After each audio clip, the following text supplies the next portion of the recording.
Hello everyone, today I will be presenting our environmental risk assessment on oil spills in the marine environment of Malaysia. Oil spills are one of the most serious threats to marine ecosystem. They occur when crude oil or petroleum products are accidentally released into the sea, usually due to accidents involving oil tankers, offshore drilling, or pipeline failure. In Malaysia, the marine environment is incredibly valuable. It supports biodiversity, provides livelihood through fisheries and tourism, and protects coastlines through ecosystems like coral reef and mangrove. However, Malaysia's position along major shipping routes such as the Straits of Malacca and the South China Sea make it highly vulnerable to oil spills. This assessment aims to understand how oil spills affect the environment, identify the hazards and exposure risks, and recommend ways to manage and reduce those risks. First, in 2010, the MT Bunga Kelana 3 spilled 2,500 tons of light crude oil in the Singapore Straits after colliding with another vessel. The oil spreads quickly, affecting both Malaysian and Singaporean waters. Second, in 2021, a leak during crude oil transfer near Kimanis, Sabah caused a spill of heavier crude oil. This oil was more persistent and impacted coastal areas near the Kimanis terminal. These spills show that both human error and the technical failure in high-risk zones can lead to major environmental hazards. So let's continue with exposure assessment. The MT Bunga Kelana 3 spill in 2010 occurred in the highly trafficked Singapore Strait. Around 2,500 metric tons of light crude oil were released after a collision. This area is ecologically sensitive with coral reef and estuary habitats, and the spill was driven quickly towards shore by strong current. High exposure resulted from the oil type, shipping density, and limited distance to the coast. Next, Kimanis spill in 2021 involved heavy crude released from undersea infrastructure near Sabah. The exact amount isn't confirmed, but this type of oil persists longer in the environment, especially in sediment and mangrove. Combined with poor detection, active monsoons, and limited equipment in East Malaysia, the result was prolonged and severe exposure, particularly to fishing communities. Now, for the DOS response about the cases. Although MT Bunga Kelana 3 involved a large quantity of oil, the quick response by Singapore authorities using booms, skimmer and manual cleans-up helped limit long-term damage.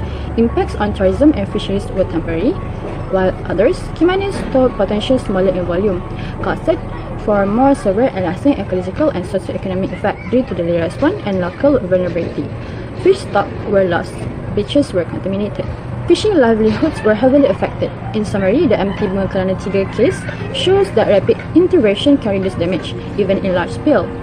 The Kimanis spill proved that in sensitive areas, even smaller leaks can be devastating without proper preparedness. So that's all from me. Oil spills in Malaysia's marine ecosystem pose serious risk. By combining hazard identification, exposure, and dose response data, we find several high priority threats. Mangrove forests, especially on West Coast, face the highest risk due to their sensitivity and vital role in fisheries and coastal protection. Heavy oils like in Kimanis spill damage root system and disrupt habitats.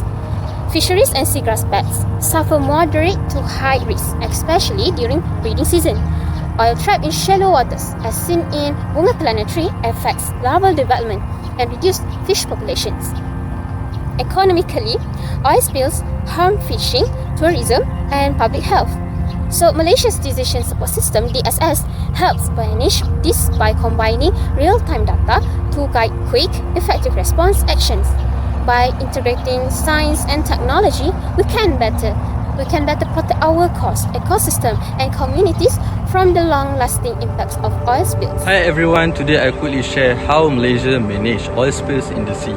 First, we focus on prevention by following laws like MARPOL, doing regular checks on ships and pipelines, and using technology like oil sensors and double hull tankers. If a spill happens, emergency response is key. Malaysia uses the NOCP plan with tools like booms, skimmers, and dispersants. Sometimes oil is safely burned at sea. Next is cleanup and recovery. Shorelines, especially mangroves, are cleaned by hand. We also use helpful bacteria to break down oil and replant damaged area. Preparedness matters too. We run drills and train local communities to respond quickly, using real-time ocean data to guide decisions. Finally, we work with nearby countries like Singapore, sharing information and responding together. With strong planning and teamwork, we can protect our marine life and coastal communities. Oil spills pose a serious threat to vast stretches of coastline, rivers, lakes, and land-based habitats, especially in regions with intensive oil drilling, refining, and transportation activities. The task of controlling and responding to oil spills is becoming increasingly complex and widespread globally. Spills from oil tankers illustrate the severe environmental damage that large volumes of oil can cause to marine coastal ecosystem. Spills that occur near the shore are particularly harmful as the oil reaches the land quickly without dispersing, severely affecting sensitive habitats and the diverse organisms that inhabit them. The question is, what are the regulations and policy frameworks that have been made by the government to prevent this issue from happening? The Environmental Quality Act EQA 1974 is a comprehensive piece of legislation in Malaysia that addresses pollution control and environmental protection. It is the foundation for regulating various aspects of environmental management, including scheduled waste management.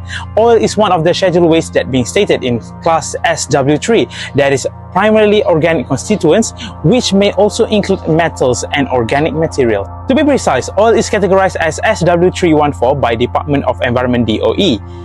The Environmental Quality Schedule Waste Regulation 2005, made under the EQA 1974, provide detailed rules and procedures for managing scheduled waste, including requirements for their identification, handling, storage, transportation, treatment, and disposal.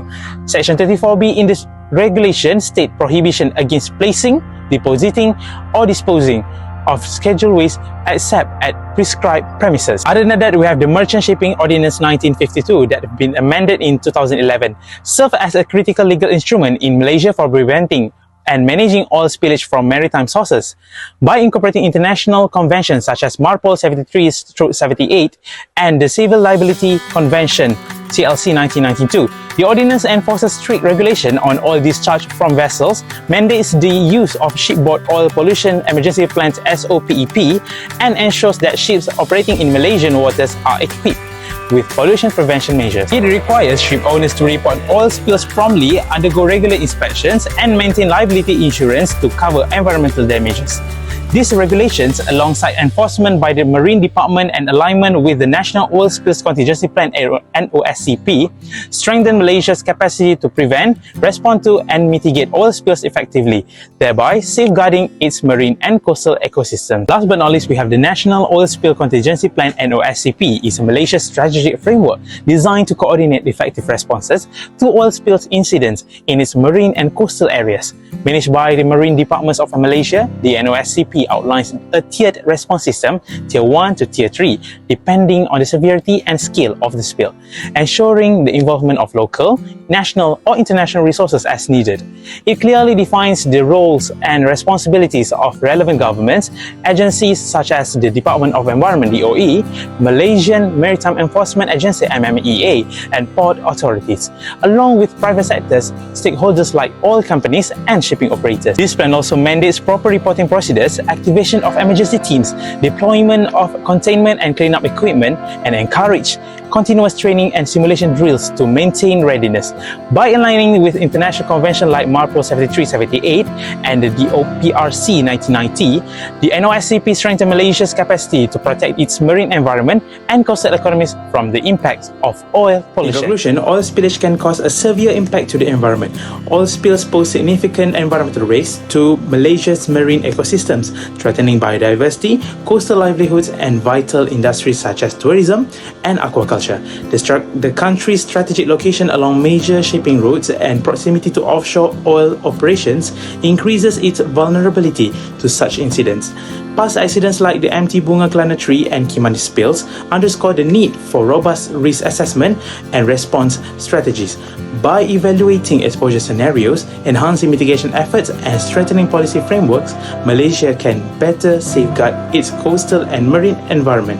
Effective risk management is crucial to ensuring ecological resilience, sustainable development, and the long-term protection of marine resources. So that's all from us. Thank you.